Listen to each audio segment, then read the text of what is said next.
yepa, yepa, yepa. En un país donde se perdonan los crímenes, donde es muy fácil asesinar, donde los terroristas, narcotraficantes, guerrilleros y autodefensas matan y se les perdonan sus crímenes, es interesante que el debate sobre la despenalización del aborto haya generado y genere tanta polémica y tantas radicalizaciones. Hemos invitado a Mónica Roa, la abogada que se ha encargado de demandar ante la Corte Constitucional la despenalización del aborto para que se establezca en ciertos casos el aborto no obligatorio, por supuesto, pero sí voluntario. Mónica, bienvenida. Gracias, Ramón. ¿Cómo es la historia de la despenalización que está promoviendo? Empezó con la primera demanda que presentamos el 14 de abril del año pasado, en donde le pedíamos a la Corte que se despenalizara el aborto en 3 circunstancias extremas, que son peligro para la vida o la salud de la mujer embarazada, embarazo como resultado de una violación o un diagnóstico de malformación fetal incompatible con la vida extrauterina. ¿Y qué pasó con el aborto libre que se promovía en los años 70, en donde la ideología liberal proponía que cada mujer era libre de decidir cuándo quería tener un hijo y cuándo no, y ahora ya perdió esa libertad? ¿Qué pasó con ese argumento? Me lo preguntan mucho. Básicamente la razón por la que decidimos solicitar a la Corte estas 3 circunstancias extremas es porque los argumentos que desde el derecho internacional existen y que son fuertes y contundentes solamente hacen referencia a esas 3 circunstancias. Si usted me pregunta mi posición personal, yo creo que el aborto debería ser libre por lo menos durante el primer trimestre para que la mujer escoja si quiere o no llevar a término un embarazo. Pero una de las cosas que hago y que le pido a la gente que haga es que separe su posición personal de los argumentos que hoy en día existen en materia constitucional para que la Corte dé su fallo. Y por eso es que solamente le pedimos a la Corte esas 3 circunstancias. Yo no entiendo y mucha gente no entiende por qué, si uno tiene libertad de escoger culto, si tiene libertad de votar por quien quiera, si tiene libertad de escoger la educación que pueda pagar mejor o religiosa o laica, ¿por qué no puede escoger el derecho a procrear cuando le parezca que es conveniente? Estoy de acuerdo con usted. Lo que pasa es que si ha sido, para empezar, si hemos llegado al año 2006 en Colombia sin tener ninguna excepción para la penalización total del aborto, y si este proceso en donde estamos pidiendo la despenalización solamente para los casos tan extremos ha sido tan duro, pues obviamente la sociedad al parecer no está lista y los argumentos no están lo suficientemente madurados para hacer esa solicitud. Así como hace 10 años los argumentos no estaban madurados para pedir en estos 3 casos extremos, yo espero que en el devenir de la interpretación jurídica lleve a que de pronto dentro de 10 años salga otra persona a presentar estos nuevos argumentos que van un poco más allá. ¿De cuántos casos al año estamos hablando? Porque las estadísticas en Colombia que conocemos hablan de 300.000 abortos ilegales cada año, 300.000, que es una cifra bastante alta. En el caso de las 3 causales que usted está promoviendo para que se despenalice el aborto, ¿de qué cifra estamos hablando? La verdad no tenemos cifras porque para empezar, es un fenómeno que por ser ilegal es muy difícil de cuantificar. Las pocas estadísticas que tenemos se refieren a la mortalidad materna por causa de abortos ilegales, representa el 17% en Colombia y eso equivale a la 3ª causa de mortalidad materna. Pero eso solamente hace referencia a las mujeres que acudiendo a un aborto clandestino, ilegal e inseguro, terminan teniendo complicaciones, hemorragias o sepsis muy graves que terminan en muertes. Pero eso es solamente una parte de las mujeres que se mueren por no poder interrumpir el embarazo de manera legal.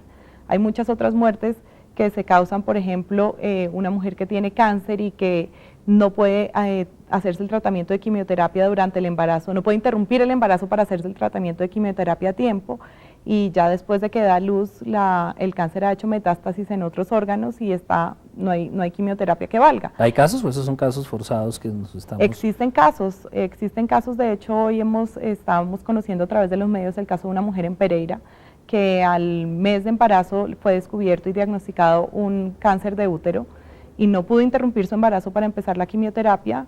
Ella dio a luz y después de haber dado a luz vieron que el cáncer había hecho metástasis y en este momento ya está en etapa terminal. No hay nada que hacer y va a dejar huérfanas a 4 hijas menores de edad.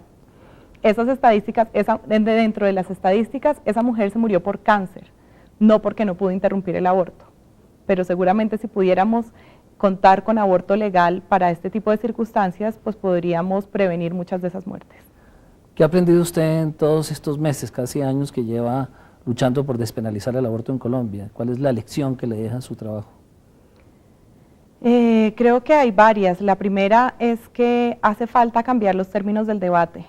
Le estaba haciendo falta a la sociedad colombiana dejar un poco el debate en términos de moral y de religión o de cuándo comienza la vida humana, porque son temas que realmente no nos llevan a solucionar el problema. Yo creo que es importante que hoy en día tengamos un debate desde el punto de vista de salud pública, desde el punto de vista de equidad de género, desde el punto de vista de justicia social. Y este último punto creo que es una de las cosas que más me ha impactado, y es que realmente las mujeres que están pagando el costo de la ilegalidad son las mujeres con menos recursos, las más jóvenes, con menos acceso a información, las mujeres que viven en zonas rurales donde el acceso a abortos clandestinos es todavía más difícil. Y hay una frase que presentó en el concepto que envió a la Corte el Ministerio de Protección Social, que dice que la penalización del aborto no salva fetos, pero sí mata mujeres. Y yo creo que esa es una de las cosas como más interesantes, y es que todos los análisis indican que a una mujer no la persuade, una mujer que quiere interrumpir su embarazo, no la persuade el hecho de que el aborto esté penalizado. Ellas igual se arriesgan a lo que sea y usan desde veneno para ratas, líquido de frenos para carros, ganchos de colgar ropa, la ruda, tengo entendido que tiene propiedades abortivas, o tallos de cebolla, para interrumpir el embarazo. Y eso es lo que hace, aunque no, a las mujeres no las persuade para no hacerlo, pero sí las obliga a tener como tratamientos muy peligrosos que ponen en peligro su vida y su salud. Implícitamente lo que está diciendo es que las mujeres o las familias, parejas de clase alta o clase media alta que pueden pagar su médico privado, no les importa el tema y prefieren tener la moral o la posición de decir que no al aborto, cuando en realidad ellos, si tienen el problema, abortan con toda libertad. Sí, no lo estoy diciendo implícitamente, lo estoy diciendo explícitamente. Yo he dicho que si las mujeres de la élite colombiana tuvieran que pagar con su vida o con su integridad el costo del aborto ilegal, el tema había cambiado hace mucho tiempo. No solamente pueden pagar un médico privado que les interrumpa el embarazo de la manera más confidencial y segura, sino que también podrían viajar a otro país en donde el aborto esté totalmente legalizado y tengan una interrupción sin ningún problema. De otra parte, también he dicho que no es solamente un asunto de doble moral, sino de triple moral, porque no es solamente que a los hombres, que son los que tradicionalmente han hecho las leyes, no les importa lo que les pase a las mujeres, sino que además a las personas de la élite, que son tradicionalmente las que hacen las leyes, no les importa lo que les pase a las mujeres pobres. Y efectivamente creo que por eso es un asunto de justicia social. Pero es un problema de salud pública, le debe preocupar También a los gobernantes, a los ministros de salud, que se disminuya el caso de abortos ilegales que generan complicaciones médicas que el mismo Estado, como se trata de sectores populares, tiene que cubrir a través de la seguridad pública. De acuerdo, de hecho el Ministerio de Protección Social ya ha sentado una posición pública que ha enviado en un documento a la Corte Constitucional, en donde reconoce que efectivamente el aborto ilegal es un problema de salud pública. Habla del aborto ilegal como la tercera causa de mortalidad materna en el país, una causa que según la Organización Mundial de la Salud es totalmente prevenible. Y efectivamente además tiene unos costos económicos bastante altos para el sistema de salud, todo ese manejo de las complicaciones de los abortos mal hechos. Es mucho más barato hacer un aborto bien hecho, más barato, más seguro y más digno hacer un aborto bien hecho desde el comienzo. ¿Esto significa un cambio en la forma como se ha trabajado este tema del aborto y la lucha por despenalizarlo en muchos casos? ¿De dónde viene esa batalla suya? ¿Cómo se origina? ¿Dónde tomó esa vena? Mi interés personal surgió porque vengo trabajando por muchos años desde el derecho internacional en el tema de derechos sexuales y reproductivos, y vi cómo existían argumentos muy fuertes para que Colombia modificara su legislación frente al tema. De otra parte también porque veía... la legislación colombiana es una moderna, mediana, atrasada, no, es de las más retrógradas que hay en el mundo. La población colombiana hace parte del 4% de la población mundial que todavía vive en países en donde el aborto no se permite en ninguna circunstancia.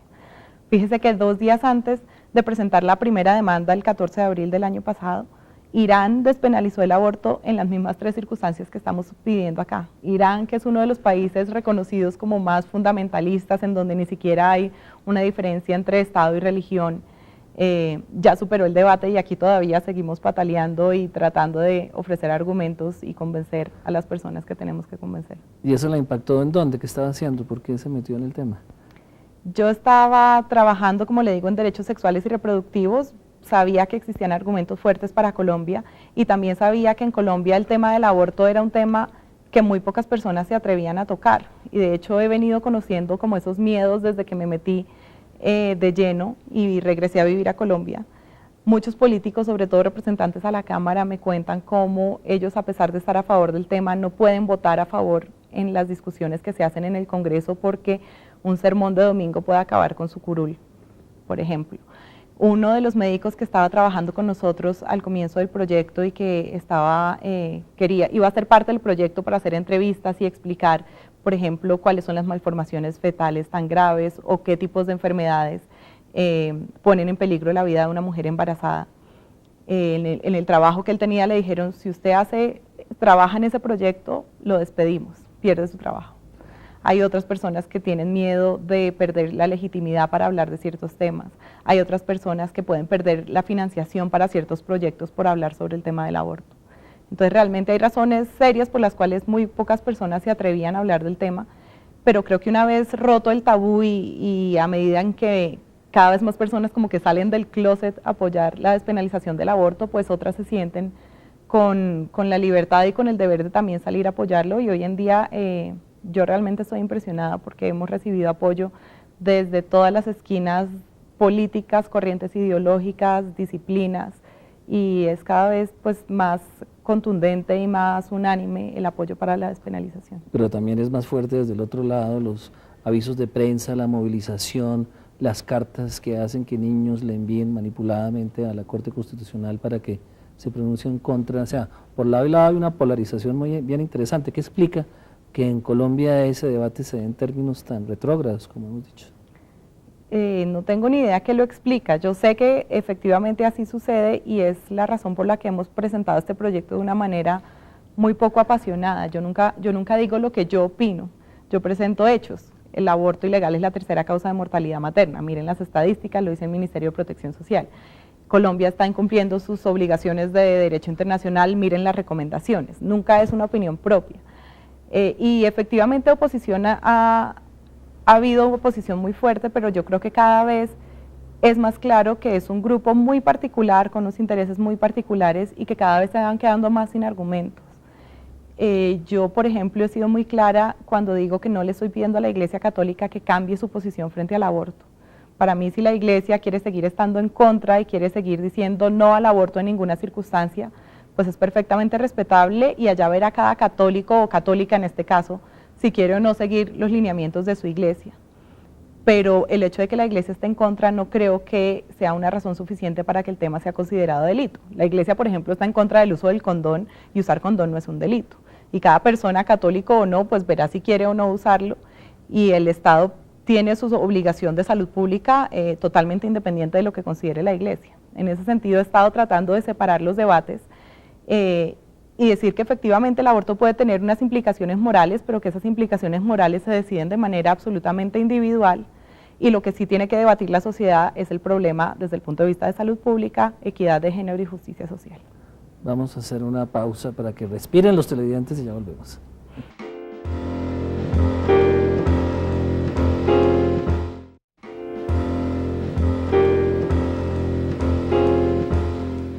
Por lo menos desde los años 70 o a finales de los 60 se empezó en Colombia a discutir proyectos de ley que se presentaron en el Congreso por parte de la representante Consuelo Lleras Puga y después por otras representantes, pero no había una evolución muy grande. En esa época se hablaba de la libertad de la mujer para abortar y hacía parte de una corriente feminista muy grande que obedeció a la liberación sexual que vino con la píldora, en donde la mujer tenía la absoluta libertad de tener sexo con quien quisiera y por supuesto eso aumentó el riesgo de los embarazos en todo el mundo y de ahí se llevó a la práctica de establecer el aborto libre de acuerdo a la voluntad de cada persona, pero en Colombia parece que eso no ha evolucionado hacia adelante sino hacia atrás, como tantos otros temas en este país. Pero ¿a qué se debe eso, Mónica? No sé, pero muchos proyectos de ley se han hundido en el Congreso porque no logran una votación favorable y se han presentado de muchas maneras dentro de muchos contextos como ley de salud sexual y reproductiva, o específicamente sobre el aborto o dentro de reformas del Código Penal, y realmente nunca se logra avanzar en el tema.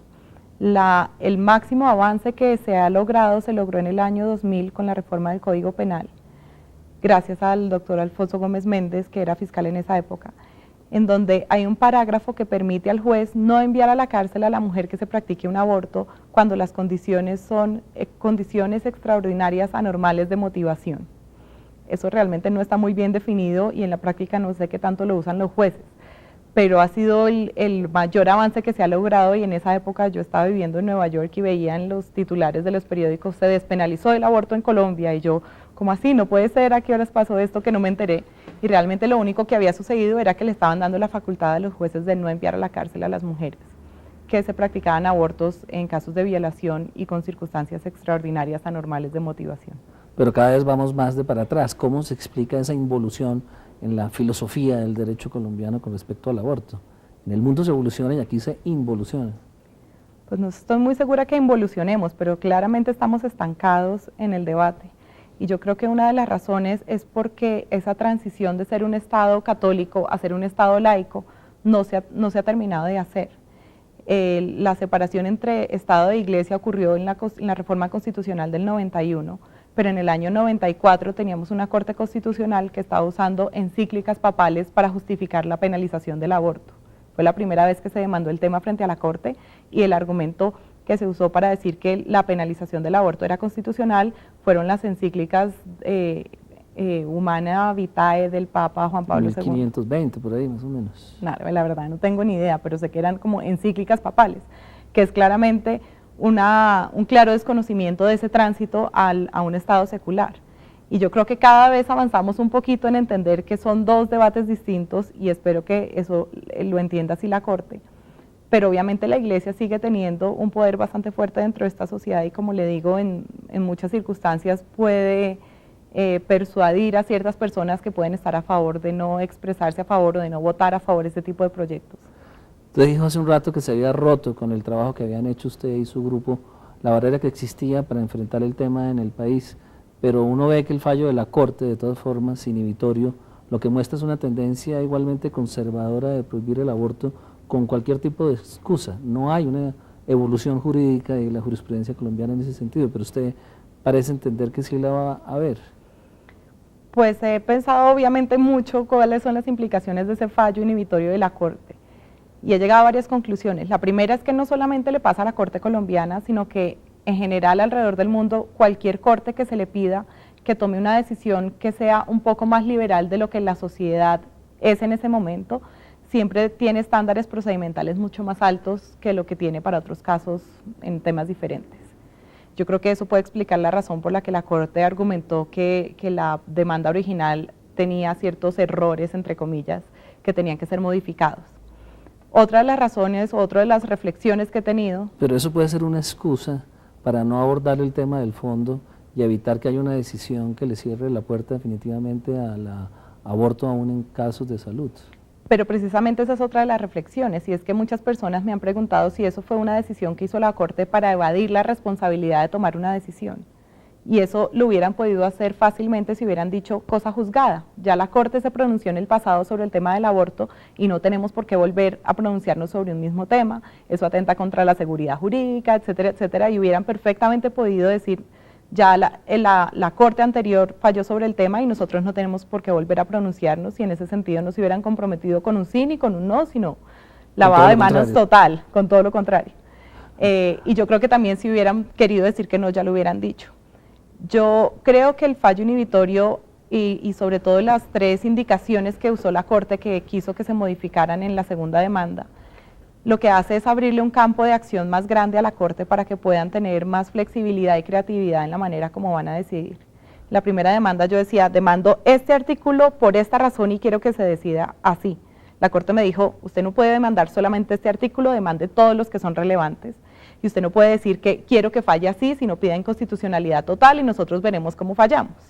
Entonces lo que ellos me obligaron a hacer de alguna manera con ese fallo inhibitorio fue abrirles el campo de acción, y espero que eso facilite el debate al interior de la Corte y el consenso, lograr un consenso de una mayoría. O sea, es probable que ahora sí la Corte pueda expresar el fallo colectivo que determine si puede o no haber aborto en Colombia, en vez de eludir su responsabilidad. Eso espero que haga. Nosotros ya modificamos la demanda y lo hemos sostenido desde ese entonces, es que si la Corte quiere ver la demanda escrita de otra manera para dar un fallo de fondo, pues se la presentamos como ellos la quieran ver. Lo importante es que haya un fallo de fondo y que se le dé una solución al problema. Hablemos un poco de la opinión pública. Usted ha hecho un trabajo de comunicación bastante importante, se refleja en la forma como el país participa a través de los medios y en muchas instancias en este debate.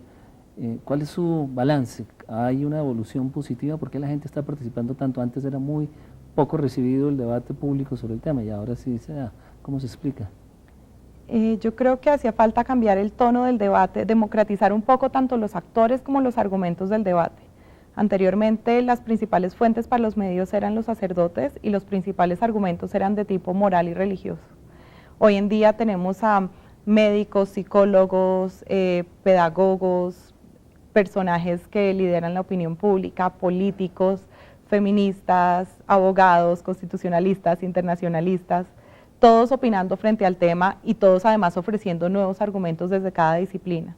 Eso yo creo que ha renovado el debate totalmente, ha llamado la atención de muchos sectores que antes no se sentían tan involucrados. Yo creo que cada vez la gente se siente más con el deber de expresar públicamente su posición frente al tema y de comprometerse pues de manera seria con la despenalización. Eso también lo vemos frente a las intervenciones que se han presentado ante la Corte Constitucional. Tengo entendido que es una de las demandas que ha generado un mayor número de intervenciones ciudadanas que se han hecho llegar a la Corte. Pero porque hay muchos recursos atrás, o sea, los grupos que se oponen son muy radicales y tienen mucha incidencia en instancias de poder y obtienen recursos para hacer este tipo de campañas. Sí, pero las intervenciones no solamente han sido en contra, también han sido a favor. Nosotros estamos gratamente sorprendidos con el apoyo que hemos recibido. Por ejemplo, por primera vez en la historia la Procuraduría General de la Nación está apoyando la despenalización, la Defensoría del Pueblo, el Ministerio de Protección Social, el Instituto Colombiano de Bienestar Familiar, una Profamilia, por ejemplo, por primera vez está hablando sobre el tema. Desde el punto de vista internacional, Human Rights Watch por primera vez en la historia habla del aborto como un derecho humano y de la total prohibición del aborto como una violación de los derechos de las mujeres y le presentó a la Corte un concepto al respecto. La Universidad de Harvard, la Universidad de Yale, muchas universidades también acá en Colombia, representantes de la Federación Internacional de Ginecobstetras, de la Organización Mundial de la Salud. Cada vez más hay más autoridades dentro de las distintas disciplinas que hablan frente al tema. Una de las últimas que además me tiene muy contenta es la Academia Nacional de Medicina. Menos mal. Ya volvemos para continuar con Mónica Roa analizando el tema de la demanda de despenalización del aborto ante la Corte Constitucional.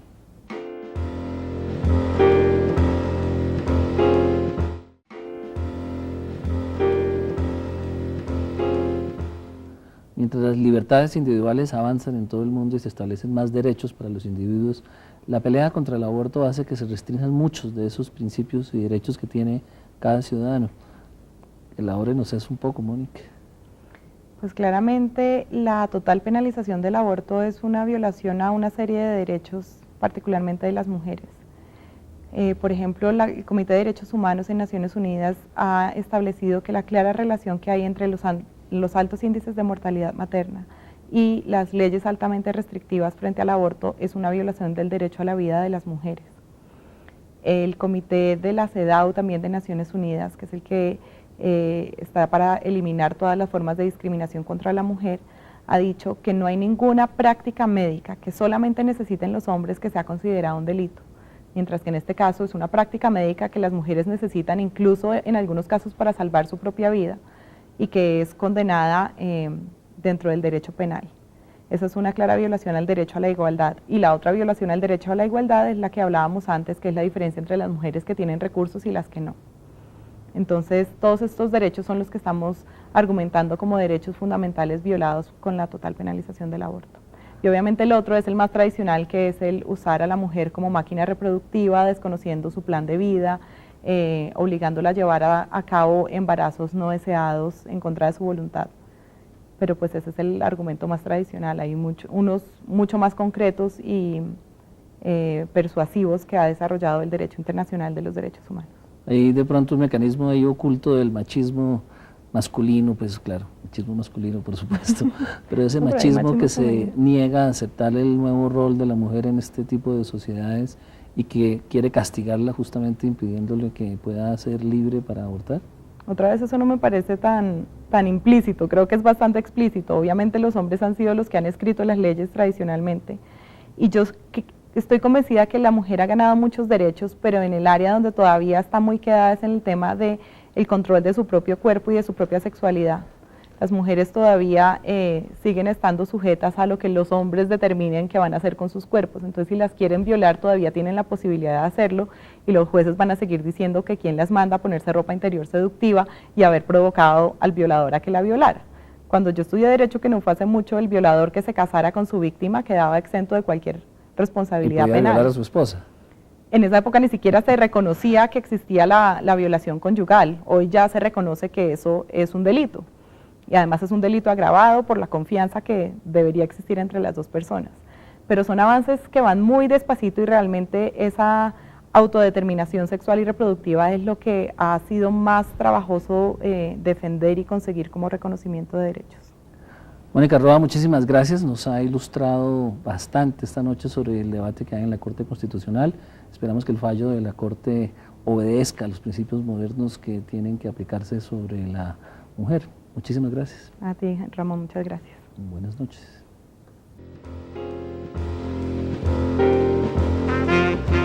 Yapa, yapa, yapa. Yapa, yapa, yapa, yapa. Yapa, yapa, yapa. Yapa, yapa, yapa, yapa. Y a pas plus belle que cette grue. Plus infidèle, y a pas non plus. Pas plus volage que cette salope. Elle déménage de l'un à l'autre. T'as beau l'aimer comme personne, sans hésiter elle t'abandonne. Plein de mérite ou bien faut-il